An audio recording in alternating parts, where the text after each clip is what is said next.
la Fédération culturelle canadienne-française, la FCCF pour les intimes, vous souhaite la bienvenue sur Heure ouverte. Il est 9 heures à Vancouver, 10 heures à Edmonton et à Whitehorse, 11 heures à Winnipeg, à Regina, midi à Toronto, Ottawa, Montréal. Il est 13 heures à Moncton et Halifax. Il est 13h30 à Saint-Jean-de-Terre-Neuve. Puis imaginez-vous donc qu'ici, à la place de la francophonie virtuelle, ben, c'est toutes ces heures-là en même temps. Ce pays comme ce rendez-vous est complètement tada. Aujourd'hui, dans le fond, on va parler de culture pédia. On est dans une époque où les données sont devenues une ressource stratégique. Leur gouvernance soulève des enjeux majeurs pour le milieu culturel. D'un côté, on a développé une dépendance aux grandes plateformes technologiques qui ont été développées par les GAFAM. Puis de l'autre côté, on est en train de prendre conscience de la nécessité de préserver une autonomie collective. Donc, je pense que la question de souveraineté des données s'impose plus que jamais. Comment est-ce qu'on peut protéger, mutualiser, puis valoriser nos ressources tout en respectant les valeurs du secteur culturel? Puis surtout, ce que je me pose comme question, c'est comment est-ce qu'on peut s'assurer que ces données-là servent un bien commun plutôt que des intérêts privés? Pour en discuter avec nous, dans le fond, je suis contente d'inviter Culturepédia, qui est une première fiducie d'utilité sociale de données culturelles au Québec. Bon, c'est comme un grand mot tout ça, mais ça veut dire quoi plus précisément? Ben, une fiducie d'utilité sociale, c'est une structure juridique qui sert vraiment à gérer les ressources dans un intérêt collectif, plutôt que de faire profiter le domaine privé. Donc, c'est une structure qui est encadrée par une gouvernance indépendante qui est composée de fiduciaires, d'un comité consultatif. Donc, l'initiative propose une infrastructure qui est souveraine, éthique et pérenne, qui est pensée pour mettre les données culturelles à l'abri des géants technologiques, tout en favorisant la mise en commun puis leur valorisation. Moi, personnellement, je trouve que c'est génial. C'est vraiment ce dont on a besoin. Mais c'est ça. À cette structure administrative-là, on peut ajouter une couche, une dimension qui est un petit peu plus technologique avec le Proto IA, qui est un outil qui est développé à partir d'un modèle open source qui a été déployé dans un environnement sécurisé. Donc, je vous dis toutes ces grandes lignes-là, mais on a des expertes aujourd'hui qui vont pouvoir nous en parler un petit peu plus en détail. Je crois que vous avez peut-être déjà eu la chance de voir ou d'entendre parler de Culturepédia. C'est un projet qui avance. On est rendu à une version 3.0. Donc, c'est une belle phase dans son développement aujourd'hui. Puis, j'aimerais qu'on puisse explorer ensemble les perspectives. Qu'est-ce que cette initiative-là va pouvoir apporter à notre secteur culturel? Donc, pour en parler avec nous aujourd'hui, j'ai le plaisir d'accueillir Anastasia Vaillancourt, qui est directrice générale adjointe de Culture pour tous, où elle développe des projets à la croisée de la culture, du bien-être et de l'innovation sociale. C'est une femme curieuse et engagée qui s'intéresse particulièrement aux données culturelles, à l'intelligence artificielle, puis aux outils pour mieux comprendre l'impact de la culture sur les individus et les communautés. Nous accueillons également Andrée Harvey, qui est cofondatrice de la Cogency, une organisation qui accompagne les acteurs culturels dans la gestion et la valorisation de leurs données. Elle œuvre à renforcer leurs capacités, à comprendre leur impact, puis à construire un écosystème numérique plus souverain. Elle est sensible aux transformations liées au numérique et à l'intelligence artificielle, et elle défend une approche collaborative centrée sur l'humain. Alors, bonjour André, bonjour Anastasia. Je pense qu'on peut les applaudir, hein. Ils ont quand même une belle quête, une belle mission. Ah oui.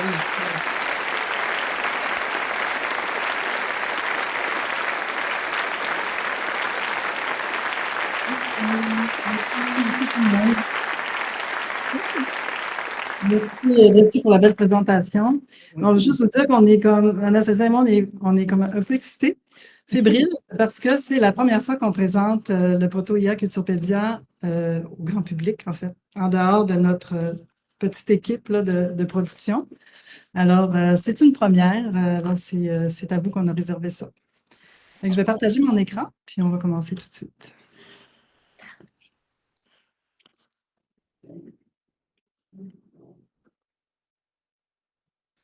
Donc, c'est parti. Donc, Culturepédia, intelligence artificielle au service des arts et de la culture. Donc, juste avant que je parte sur le préambule, un grand merci à la FCCF. Je me permets le diminutif, je me considère comme une intime. Un grand merci pour cette invitation. Vraiment, on est vraiment très contente. Comme le disait André, c'est une grande première pour nous. Donc, petit préambule de transparence, le visuel de cette présentation a été produit avec l'aide d'un agent d'IA. Tous les contenus ont été créés, validés, toutefois, par des humains, par des humaines.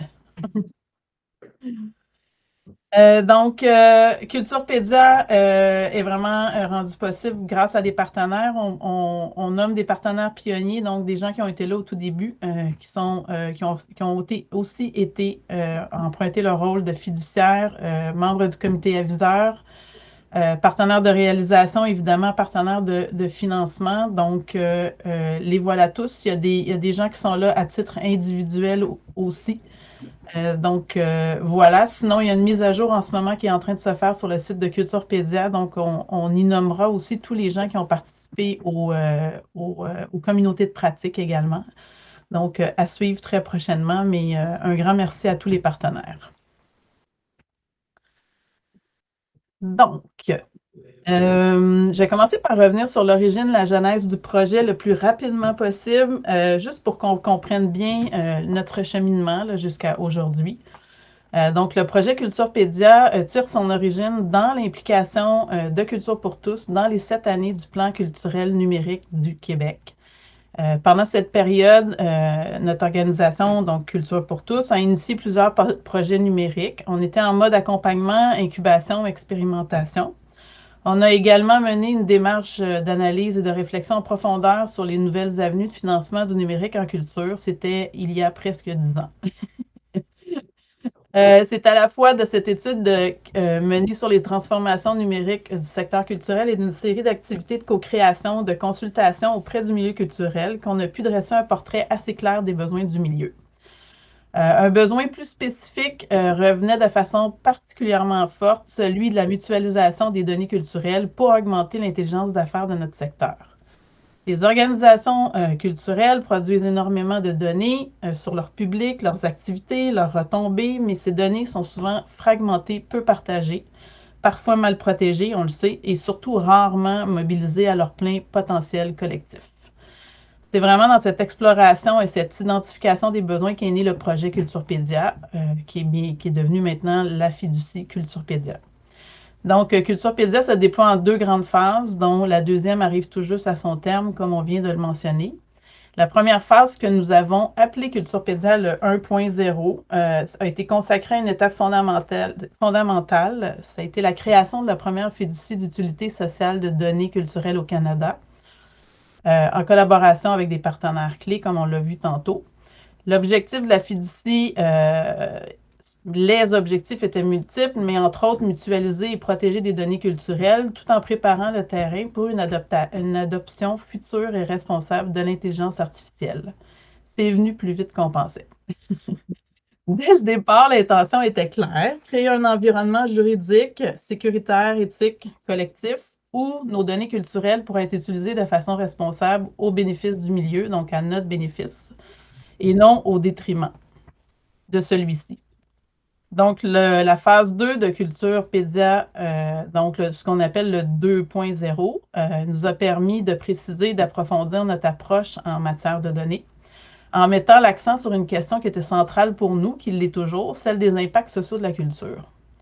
Donc, l'enjeu était de se demander comment, à partir des données mutualisées, peut-on mieux comprendre, documenter et qualifier les impacts sociaux de la culture sur les individus, les communautés, les territoires. Pour nous guider, on a mis en place un cadre de référence, on a lancé un laboratoire d'accompagnement qui a permis d'accueillir 9 organisations culturelles pour tester concrètement ce fameux cadre et à partir de leur propre réalité et de leurs données de chacune de ces organisations. C'est vraiment en fin de phase 2, donc tout récemment, dans les derniers mois, qu'on était en mesure d'opérer ce que nous appelons aujourd'hui le pivot IA, donc le développement d'un premier prototype en intelligence artificielle et l'identification des premiers cas d'usage pratique directement connectés aux besoins du milieu. Donc, les valeurs fondatrices du prototype IA et évidemment sur quoi repose Culturepédia, on parle d'une approche durable. Donc, on est vraiment dans l'utilisation de petits modèles de langage SLM open source pour minimiser l'empreinte environnementale. L'autonomie numérique, donc on parle d'un hébergement local ici au Québec, où le choix du fournisseur s'est arrêté en phase 1 sur des serveurs européens, mais ayant pied ici au Québec. Parce qu'à l'époque où on était en train d'adopter la loi 25, on voulait avoir un fournisseur qui était déjà ferré en matière de réglementation.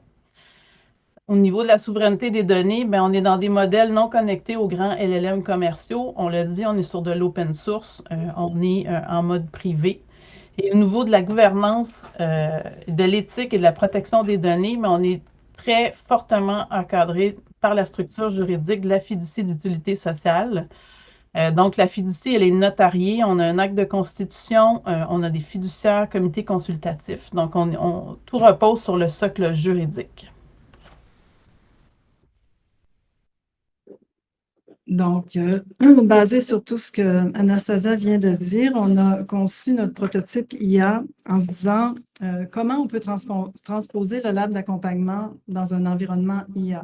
Anastasia a parlé qu'il y a eu un lab d'accompagnement lors de Culturepédia 2.0, donc l'année passée, ça a duré une année complète. C'était dirigé par deux humaines, par Véronique Marino de la Cogency et par Geneviève Saumier d'Artenso.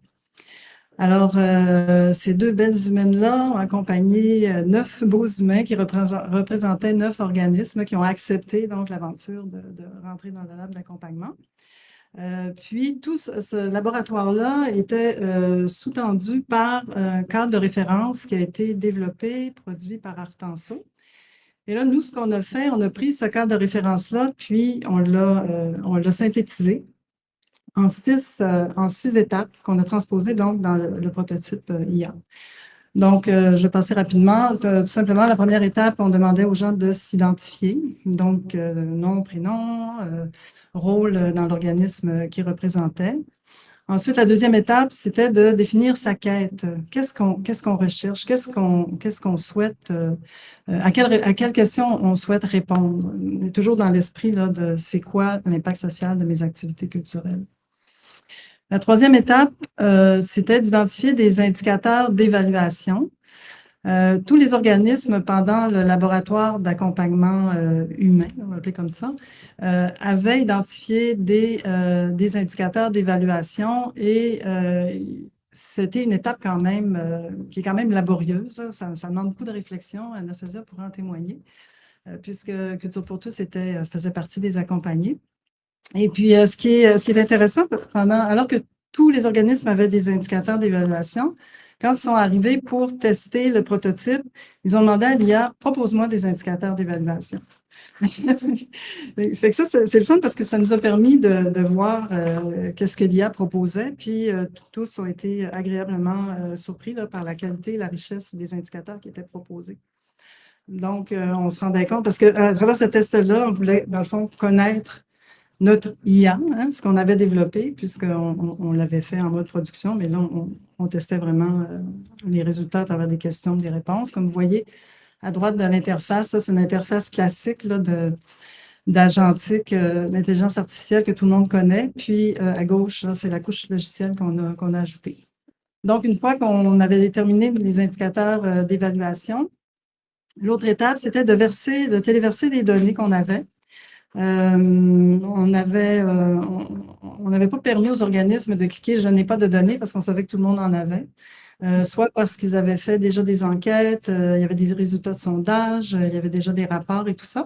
Donc, ils téléversaient les documents en fonction de leur quête. Et là, l'IA, ce qu'il fait, c'est qu'il va extraire les métadonnées des documents versés. On peut aussi décider d'enlever les documents, de les retirer, les supprimer et d'en ajouter d'autres. La cinquième étape, c'est donc un récapitulatif. Donc, l'IA prend tout ce qui a été donné, fourni par l'organisme, et il fournit une fiche donc de récapitulation de la quête. Et si on est satisfait, on passe à l'étape du rapport final. Si on veut travailler certaines étapes, on peut toujours revenir en arrière et modifier chacune des étapes précédentes. Et quand on est prêt, on passe à la 6e étape et là, on a la production d'un rapport final. Alors, juste pour mentionner que les organismes accompagnés, on a eu donc, il y a eu la CLAM, la NIM, la CAD, le CEAD, Culture pour tous, le CQT, Opéra de Montréal et Ville de Belleuil. Et la FCCF. Oui! J'ai oublié les FCCF. Faut pas nous oublier, on est là.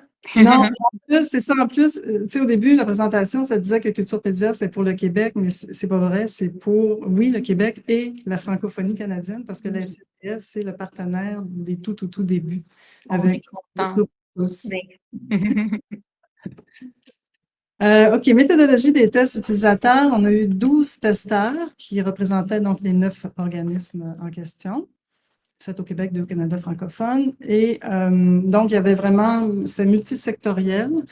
Et il y avait des profils aussi très divers d'utilisateurs de l'IA. Donc, ça passait, on avait des novices, c'était auto-déclaré, là, des gens qui disaient « moi, je suis novice », d'autres qui disaient « moi, je suis expert » ou « moi, je suis intermédiaire ». Donc, on avait une belle palette.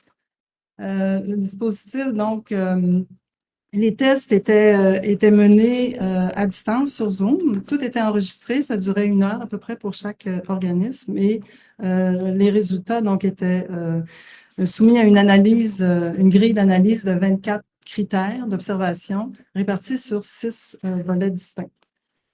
Nos objectifs, c'était vraiment de comparer l'outil d'IA avec l'accompagnement humain. Est-ce que les accompagnés, les organismes reconnaissaient, se sentaient qu'il y avait une familiarité là, quand ils rentraient dans le prototype IA? Aussi, moi je dirais l'objectif cœur, c'était vraiment de constater la pertinence des résultats générés par l'IA en temps réel. Ça, on avait fait des tests avant, mais là, on l'a vraiment testé sur un vrai terrain d'analyse, d'études. Et aussi d'évaluer la fluidité de l'interaction humain-machine. En sachant qu'on n'avait quand même pas mis trop d'efforts sur ce qu'on appelle le onboarding, l'accueil, parce qu'on se disait, si le cœur de l'IA, qui est au cœur du prototype, ne nous donne pas des réponses pertinentes, ben, ça ne sert à rien de continuer. Donc, puis, en tout cas, bonne nouvelle, ça a marché. Oui, donc Anastasia va vous parler de son cas d'usage à elle. Comment ça s'est passé pour elle? Oui, donc, en fait, effectivement, nous aussi, on a passé une belle grande année à être accompagnés, dans le fond, pour établir une quête d'impact et aller au bout de la démarche. Notre quête, nous, on s'intéresse plus particulièrement parmi les impacts sociaux, on s'intéresse à l'effet de la culture sur la santé globale. Et particulièrement, comme on travaille en partenariat avec des milliers d'organisations à travers le Québec lors des Journées de la culture, on est intéressé à aller sonder, en fait, nos partenaires de réalisation pour aller mesurer la sensibilité, leur sensibilité à la culture comme levier de santé globale. Donc, nous, c'était vraiment notre quête. Juste arriver à cette phrase-là, ça a pris plusieurs semaines. Un bon trimestre. Il y a eu beaucoup d'allers-retours et on est passé à travers les différentes étapes là, que André a mentionnées. Quand est venu le temps, dans le fond, d'entrer dans l'interface IA, on a suivi le pas à pas. Donc, on a répété les opérations, mais cette fois-ci à la vitesse de l'éclair. Donc, et on a déposé les résultats de notre sondage parce que cette démarche-là, durant la dernière année, a débouché sur un sondage qu'on a lancé et pour lequel on a eu quand même 500 répondants. Donc, c'était quand même une bonne base de répondants et on était curieux parce qu'on a évidemment même pas terminé d'éplucher et d'analyser les retours de ce sondage-là, mais on a déposé les résultats du sondage dans le proto IA pour voir déjà au niveau de l'analyse du proto, qu'est-ce que ça donnait. Je dirais qu'on était sur le coup flabbergastés. On était tout à fait enchantés de voir déjà les premiers résultats. En fait, il y a 2 éléments qui étaient vraiment très intéressants pour nous, c'est-à-dire que quand on parle de résultats de sondage où on a des chiffres et des éléments qui sont plus quantitatif, c'est assez facile de voir rapidement les résultats, mais quand on tombe sur des réponses qualitatives, donc sur du texte, donc des réponses à développement, mais c'était très intéressant de voir l'analyse qui ressortait et surtout, là, on le voit très peu à l'écran, mais on voit la méthode de calcul. Donc, c'est ce qu'on a apprécié particulièrement, c'est-à-dire qu'on voit euh, sur quoi l'IA se base pour nous rendre des résultats d'analyse. Donc, on a trouvé ça vraiment très, très intéressant. Et aussi, évidemment, les recommandations, parce qu'on n'a pas tout fait ce travail-là simplement pour avoir un beau rapport et une analyse, mais évidemment pour pouvoir envisager la suite des choses, puis proposer des éléments concrets, dans le fond, à ceux qui ont répondu oui, oui, ça nous intéresse, oui, on est sensible, oui, on souhaiterait aller plus loin. Donc, il y a toute la partie recommandation aussi qui était fort précieuse dans cette démarche-là. Donc, ben, je m'arrête là, mais on pourra, euh, on pourra y revenir. Donc, les résultats des tests sont souvent dans les points forts. Comme je vous disais, l'appréciation des performances de l'IA, ben, on a obtenu un 85%, ça, on était vraiment, vraiment très fiers. Aussi, volonté d'adoption de l'outil. Les gens, 87,5% disaient, ben, si c'était parce que c'est un prototype, si c'est un vrai produit, oui, on serait confiant de l'utiliser, on aimerait l'utiliser. Et la similitude avec le laboratoire d'accompagnement humain a obtenu la note de 75%, ce qui démontrait qu'il y avait une bonne similitude. Du côté des axes d'amélioration, le parcours pas à pas, c'est intéressant, parce qu'étant donné que c'était vraiment comme basé sur le cadre de référence, c'est obtenu 60%. Il y en a que ça a hautement irrité, d'autres qui se sont sentis très, très rassurés. Confort à utiliser la plateforme, 70%. Puis ça, c'est comme je le disais tout à l'heure, toute l'ergonomie, tout ça, on n'a pas mis la grosse gomme parce qu'on se disait on va tester les performances de l'IA avant de se lancer là-dedans. Fait que c'est sûr que ben, le confort à 70%, c'est quand même pas mal. Puis ben, le onboarding, là, c'est 45%, ça c'est vraiment très faible. Donc on sait qu'on a des améliorations à appliquer de ce côté-là. Les enseignements. Donc, ben, on a appris, ça, c'est vraiment intéressant, on a appris, tu sais, pour l'impact social de la culture, on était parti avec une grande définition générique, mais on s'est rendu compte que chaque organisme a sa propre définition, a sa propre quête, a ses propres indicateurs d'évaluation, donc c'est vraiment du cas par cas, ce qui amène une grande, grande, grande richesse. L'utilisation aussi de l'outil d'IA dépend beaucoup du profil de chaque utilisateur. Est-ce qu'il est novice? Est-ce qu'il est expert? Est-ce qu'il est à l'aise d'utiliser des outils comme ça? Il y a sa personnalité aussi parce que on a vu, par exemple, des novices autoproclamés avoir énormément de facilité à naviguer dans l'outil parce que les personnes avaient une personnalité très, très intuitive. Par contre, on a eu des experts autoproclamés qui ont eu, ça a été extrêmement ardu. Donc, c'est un paquet de facteurs qui rentrent en ligne de compte. Puis aussi, évidemment, comme je disais, une nécessité d'ajuster l'interface là, pour combler le décalage entre les attentes puis la réalité. On a quand même été capable de dégager 4 personas à partir des testeurs. On a notre novice là, qui a un besoin fondamental d'être guidé pas à pas. Les novices ont beaucoup aimé le guide pas à pas. Par contre, l'expert et l'efficace, eux, ils veulent aller rapidement au résultat. Donc, ce sont plus des personnalités qui préféreraient naviguer dans un environnement libre et ouvert, un peu comme on le voit dans les grands modèles de langage. L'analytique, ça, c'est intéressant. Ça, c'est vraiment des utilisateurs qui ont pris beaucoup de temps à décortiquer le rapport final, puis à se dire, OK, l'IA est arrivé à tel résultat, je serais vraiment curieux de savoir c'est quoi sa logique, comment il est arrivé à ce résultat-là. Donc, il y avait beaucoup de questionnements sur les résultats finaux. Donc, ça, c'est ressorti dans les personnes. La promesse de Culturepédia. Oui, la promesse de Culturepédia, c'est sûr que depuis le tout début, on le voit comme une base de connaissances mutualisée.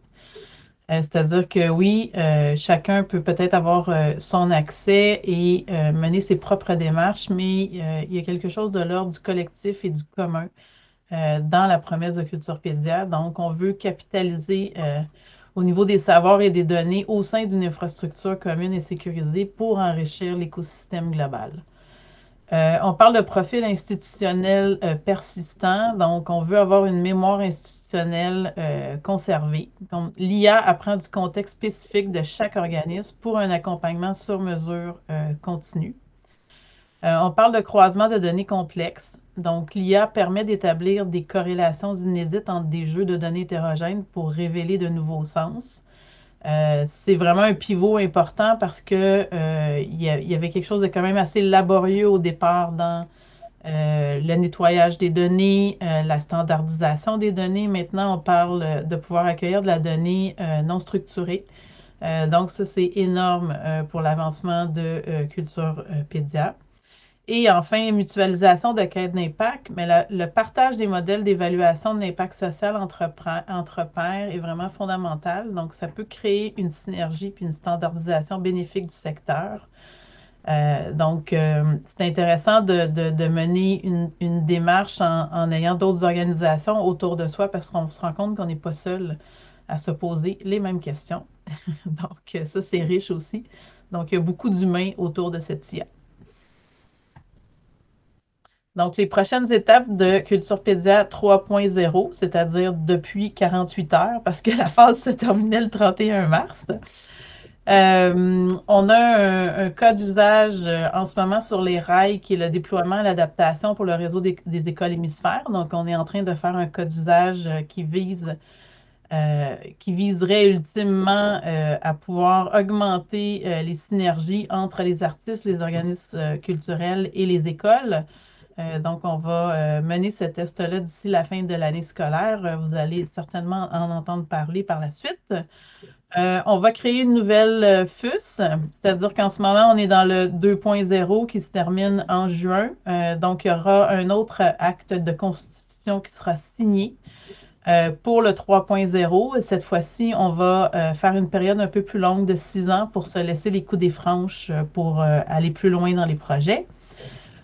Évidemment, on vise une amélioration continue, donc on travaille en mode itération, en mode prototypage. Donc, les retours des tests utilisateurs et des consultations qu'on fait sont très, très précieux pour vraiment continuer d'améliorer, de bâtir l'infrastructure de Culturepédia. Au niveau de la stratégie de croissance, évidemment qu'on est en recherche active de nouveaux financements. On a des prospects, comme on dit en bon français. On travaille fort là-dessus.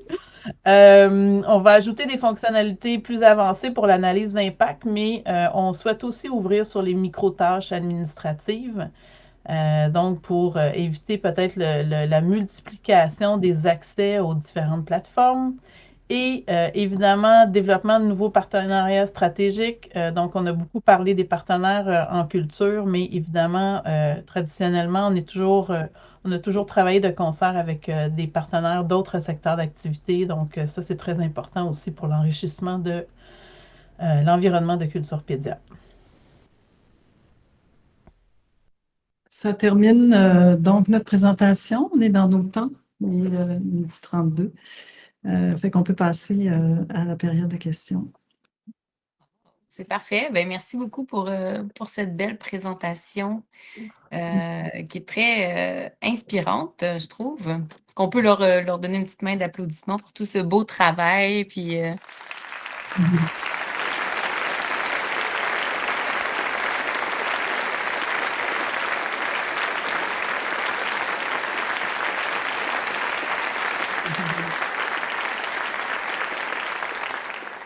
Merci, merci. Moi, je trouve que c'est tellement important d'avoir des initiatives comme ça à l'époque, dans l'ère dans laquelle on vit.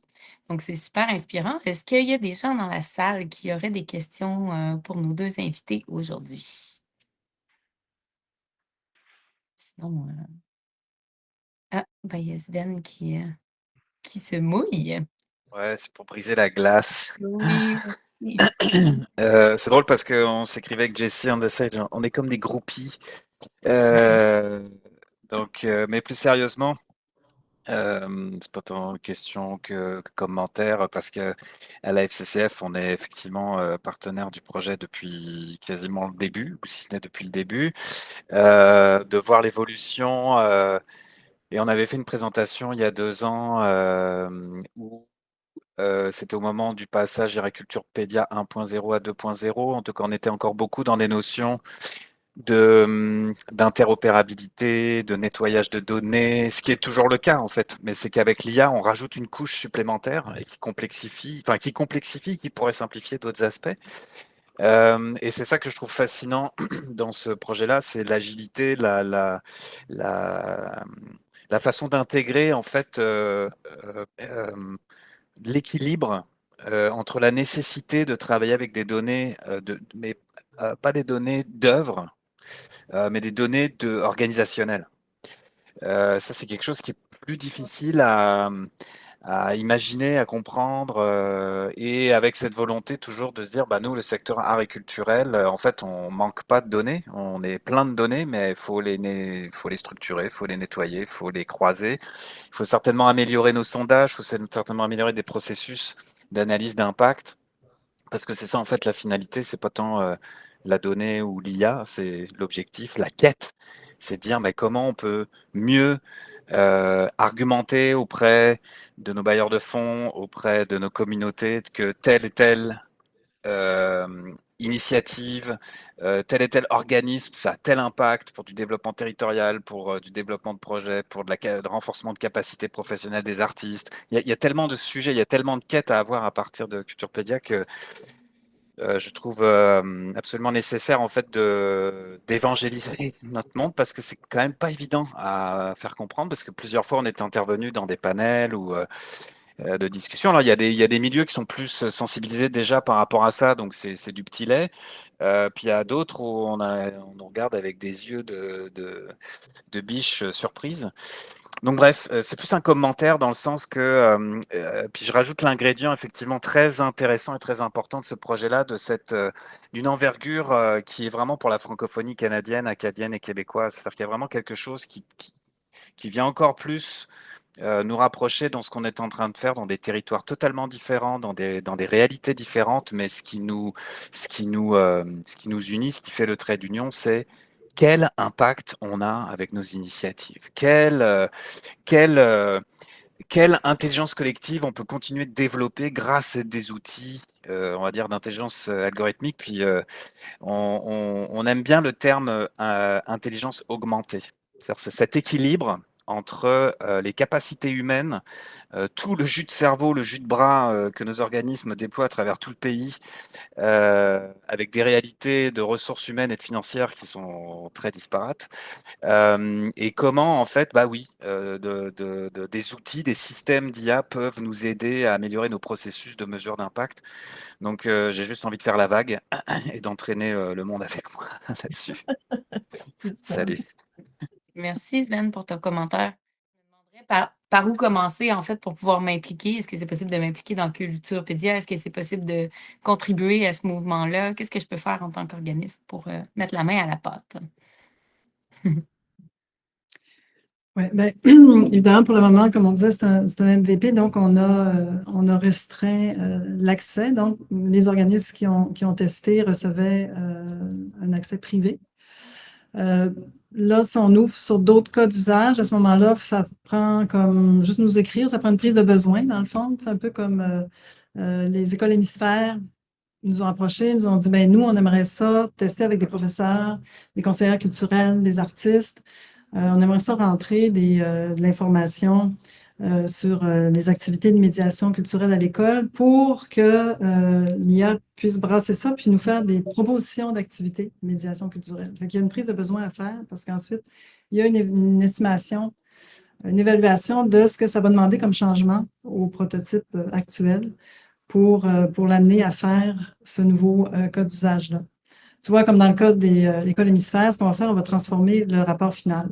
Parce que le rapport final qu'on obtient aujourd'hui était vraiment forgé en fonction du laboratoire d'accompagnement. Mais là, avec les écoles hémisphères, vu qu'on demande, on a besoin, le besoin, c'est d'avoir des suggestions d'activités culturelles. Bien, le rapport va avoir cette forme-là, sous forme de suggestions. Donc, c'est ça la suite, là, c'est d'avoir, dans le fond, des nouveaux cas d'usage parce que comme on n'a pas le financement pour faire une méga grosse plateforme, ben, on y va de façon itérative. De toute façon, en innovation, c'est la bonne méthode à utiliser, c'est la bonne pratique. Donc, on y va vraiment cas d'usage par cas d'usage. J'ai envie peut-être d'ajouter, pour compléter la réponse d'André, pour donner un autre exemple de cas d'usage. Pour faire suite justement, nous, à la quête Culture pour tous qu'on a menée dans le laboratoire, suite aux réponses au sondage, ben, en ce moment, moi, je suis en train de travailler sur un projet qui permettrait à des partenaires des Journées de la culture de venir accéder à Culturepédia pour pouvoir paramétrer des activités culturelles avec des objectifs d'impact. Donc, qu'est-ce que je peux faire auprès du public que je cible et comment je pourrais aller mesurer l'impact qui est recherché.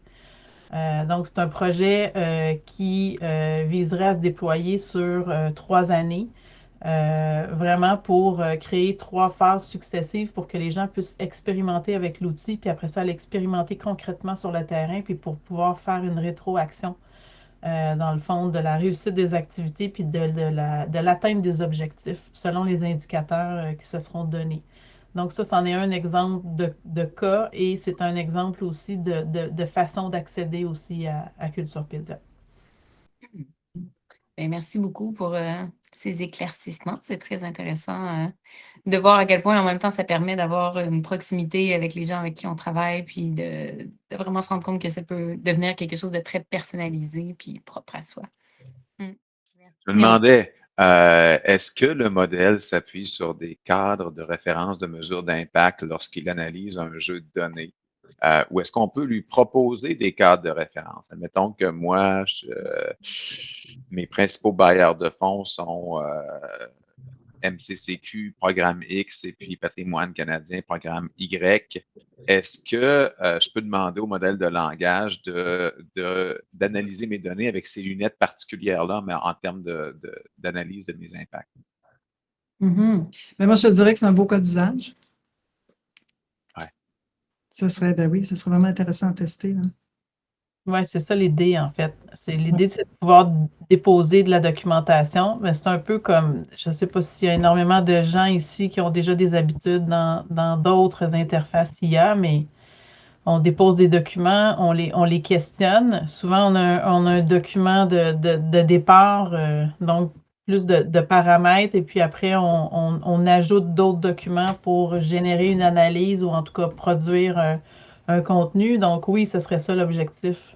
Tout à fait. Parce que au début, je pense qu'on était un peu saisi devant l'immensité de dire, mon Dieu, il faut créer un cadre de référence, mais c'est vertigineux de dire on va avoir un cadre de référence. Parce qu'il me semble qu'il y a énormément d'approches, il y a énormément de méthodologies, puis une ne vaut pas mieux que l'autre. Donc, c'est sûr qu'au début du travail pour le cadre de référence, il y a quand même eu une revue de littérature, il y a eu, on a travaillé avec des chercheurs. Ça a pris finalement la forme d'un guide pas à pas qui est somme toute quand même assez large pour une démarche d'impact. Mais ce qui est intéressant avec l'IA, c'est que maintenant, tout le monde peut arriver un peu avec son angle d'approche, avec ses indicateurs ou avec ses prémices pour pouvoir aller mesurer des éléments et non pas être assujetti à un même cadre standard unique, là, tu sais. Donc, la réponse est oui. Oui. Merci. Merci. Bon, je pense que je suis Ça marche. en ordre visible. Est-ce qu'on m'entend? Oui. Bon, c'est qu'il y avait 2 endroits pour le micro. Je n'avais pas vu le deuxième. Moi, ma question, premièrement, félicitations. C'est vraiment du travail colossal et que vous avez fait. Puis on voit qu'il y a un souci de vraiment, à chaque étape, là, améliorer le processus. Donc, c'est super. Moi, ma question, c'était sur, par exemple, tu sais, comme récemment, il y a eu une étude de la Chambre de commerce du Canada qui a été publiée sur l'impact économique des arts et de la culture au pays. Une étude vraiment exhaustive, très intéressante, très, en fait, que le secteur peut utiliser, peut citer pour se péter les bretelles. Je me demandais, est-ce que sur Culturepédia, il y a moyen de rapatrier des données produites par d'autres, par des tierces, et qu'on pourrait utiliser là aussi, ou est-ce qu'il faut être membre du consortium Culturepédia pour pouvoir fournir des données? Oui, ben, c'est une excellente question, Nancy. Merci beaucoup pour la poser. Effectivement, tu vois, le premier prototype qu'on a fait, c'est que chaque organisme, quand il rentrait dans Culturepédia, fonctionnait en silo, c'est-à-dire qu'il arrivait avec ses propres données. Il faut arriver avec des données qu'il avait lui-même produites ou des données, des rapports auxquels il avait accès. Là, la prochaine étape avec Hémisphère, on veut créer une base de connaissances que les utilisateurs qui vont rentrer vont consulter la même base de connaissances. Donc, ils ne vont pas arriver avec leurs données parce qu'ils sont là pour avoir des suggestions. Fait que c'est comme deux modèles. Puis là, ce qu'on rencontre comme enjeu, je dirais, puis là, je vais faire un lien avec votre question, c'est que les documents, même si ce sont des documents publics, tu vois, tu mentionnes donc le rapport sur l'impact économique de la culture au Canada. Il reste qu'il y a une propriété intellectuelle qui est reliée à ce document-là. Donc, il faut toujours s'assurer d'avoir la permission d'utiliser le document en question. Parce qu'on est dans un contexte d'intelligence artificielle. C'est ça qui change tout maintenant. C'est vrai que ce rapport-là il est en ligne, tout le monde peut l'utiliser, tout le monde peut le lire. C'est un petit peu comme le réseau Hémisphère. On veut travailler avec le programme d'éducation à l'école du ministère de l'Éducation. Ben, il faut qu'on demande la permission pour utiliser ce document, même si les écoles et tous les professeurs s'y réfèrent. Donc, il y a un enjeu juridique là, relié à la propriété intellectuelle. On n'est pas dans des œuvres, mais on est quand même dans du droit d'auteur. Oui, oui. Okay. Mais ça se fait. C'est possible de demander la permission, puis de l'obtenir, puis ensuite de pouvoir utiliser ces données-là. Oui, tout à fait. Puis c'est notre objectif d'avoir une base de connaissances avec je dirais, des documents sources. Là, tout le monde se réfère. Ou l'Institut de la statistique du Québec, par exemple. Merci. Ça fait plaisir. Merci pour ta question, Nancy. On avait une autre question dans le chat de la part de Eddie de Tix Media qui dit bonjour et bravo pour vos initiatives. Avez-vous l'intention d'étendre vos outils en France? Je crois qu'Anne Lagal du TMN Lab suit votre projet, mais concrètement, envisagez-vous des collaborations ou cherchez-vous des partenaires? Bien, on connaît Anne Lagal. Donc, bien contente d'entendre son nom aujourd'hui. Ça fait un petit moment qu'on n'a pas pris contact. Oui, absolument. Je dirais qu'en ce moment, les contacts passent peut-être un peu plus par les milieux de recherche. On est vraiment... on est aussi, il y a beaucoup de chercheurs autour de nous, là, il y a beaucoup de milieux de recherche, donc il y a des opportunités qui sont plus faciles via les milieux de recherche. Mais oui, tantôt on parlait des partenariats stratégiques. Effectivement, nous, on est tout à fait ouverts à ce type de partenariat-là. Je pense que c'est des relations qui sont importantes à bâtir, surtout on sait qu'on n'est pas les seuls à avoir des préoccupations en ce moment par rapport aux plateformes et à la protection des données en culture. Donc, oui, tout à fait. C'est vrai que l'union fait la force, donc ça vaut la peine qu'on travaille ensemble pour une même cause. Oui, puis il ne faut pas oublier non plus que la fiducie d'utilité sociale, c'est ça, sa raison d'être. C'est de travailler pour le bien commun. Donc, dans notre cas, parce qu'il y a beaucoup de fiducies d'utilité sociale dans le milieu de l'immobilier ou des terres agricoles, nous, c'est particulier, on est dans de l'immatériel, on est dans des données. Mais ce que ça fait, c'est que ça élève les données au rang de bien commun. Donc, ça, il ne faut pas l'oublier, c'est vraiment fondamental dans notre modèle. Parlant d'échanges et de partenariats, je vais me permettre de partager vos coordonnées dans le chat si jamais vous avez envie de suivre les différentes activités de la Cogency, de Culture pour tous. Donc, je vais vous mettre tout ça dans le chat. N'hésitez pas à contacter André et Anastasia par la suite également. Avant de poursuivre, je veux juste m'assurer, est-ce qu'il y avait d'autres personnes dans la salle qui avaient des questions ou des commentaires, peut-être? Non? Ben, je crois que ça fait le tour. Hem, c'était très intéressant. En fait, je vais prendre le temps de vous remercier en bonne et due forme pour une fois que je suis pas à la presse, pour, pour remercier nos invités. Avant de conclure, c'est ça, à ce moment-là, je tiens à vous remercier vraiment pour tout votre travail, puis la générosité aussi de votre échange, la clarté avec laquelle vous nous avez présenté votre projet. Je pense que c'est une initiative qui est très, très, très inspirante, puis qui gagne à être développée, dont on a grandement besoin dans notre société actuelle. Je pense que cette discussion-là nous montre à quel point il est possible de penser autrement par nos rapports avec les données, justement, puis qu'en misant sur la collaboration, l'éthique, puis la souveraineté, comme je mentionnais plus tôt, c'est l'union qui fait la force. Donc, c'est très inspirant. Puis ce que je retiens de votre présentation aussi de mon côté, c'est que l'intelligence artificielle peut vraiment devenir un outil concret là, pour mieux comprendre nos impacts, puis pour nous aider aussi dans de la prise de décision, pour renforcer nos organisations aussi. Là. Je pense que c'est vraiment un outil qui est très puissant, puis qui a le mérite d'être utilisé, si il est utilisé de façon éthique et responsable, notamment. Donc, c'est ça. Encore une fois, merci beaucoup pour votre engagement puis tout le travail que vous faites pour le milieu culturel. Je pense qu'on en a grandement besoin, de ne pas rester à la traîne trop derrière tout ce qui se passe à l'heure actuelle.